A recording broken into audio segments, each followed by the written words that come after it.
আজকের ভিডিওতে সবাইকে স্বাগতম জানাচ্ছি। আমরা আজ কলমি শাক বলে আমাদের আঞ্চলিক ভাষায় সেটা রান্না করার চেষ্টা করব বা ভাজি করার চেষ্টা করব। প্রথমে আমরা কুচি কুচি করে কেটে ওয়াশ করে নিয়েছি। এটা প্রথমে আমরা ভাপ দিয়ে নেব। এটা কড়াইয়ে উঠাই দিলাম। কড়াই দেওয়ার পর কিছু পরিমাণ পানি দিয়ে এটা ভাপ দিয়ে সিদ্ধ করে নেব, তাহলে ভাজি করতে সুবিধা হবে। আমাদের দেখতে পাচ্ছেন এখানে জাল জ্বলছে, সিদ্ধ মোটামুটি হয়ে গেছে। এখন আমরা এগুলো সেঁকে নিলাম, অর্থাৎ এটা পানি ঝরাই নিলাম। এখন আমরা এটা ভাজি করব। প্রথমে কড়াইয়ে তেল দিয়ে নিলাম। এবার কেটে রাখা পেঁয়াজ, মরিচ, রসুন দিয়ে নিলাম। আমাদের দৈনন্দিন জীবনের যে সাধারণ রান্না সেটা করার চেষ্টা করছি আমরা এখানে।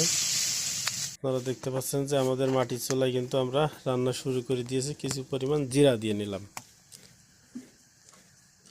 এগুলো একটু সময় নিয়ে একটু ভাজবো। ভাজার পর আমাদের সিদ্ধ করে রাখা শাকটা দিয়ে দেবো। আমরা বেশ সময় ধরে ভাজিছি। আপনারা এখানে দেখতে পাচ্ছেন যে আমাদের পেঁয়াজগুলো কিন্তু হলুদ হলুদ ভাব চলে এসেছে। এখন এর মধ্যে আমরা সিদ্ধ করে রাখা যে কলমি শাকগুলো ছিল সেগুলো দিয়ে দিলাম। এগুলো কিন্তু প্রকৃতি থেকে সংগ্রহ করা, একেবারে ফ্রেশ বা অর্গানিক বলতে পারেন আপনারা। এবার প্রয়োজন মতো লবণ দিয়ে নিলাম।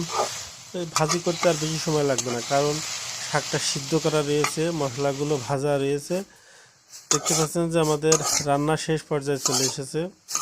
আমি আগেই বলেছিলাম বেশি সময় হয়তো বা লাগবে না। তো আমাদের রান্না মোটামুটি শেষ পর্যায়ে। আপনারা এখানে দেখতে পাচ্ছেন যে বেশ সুন্দর হয়েছে। সকলকে ধন্যবাদ।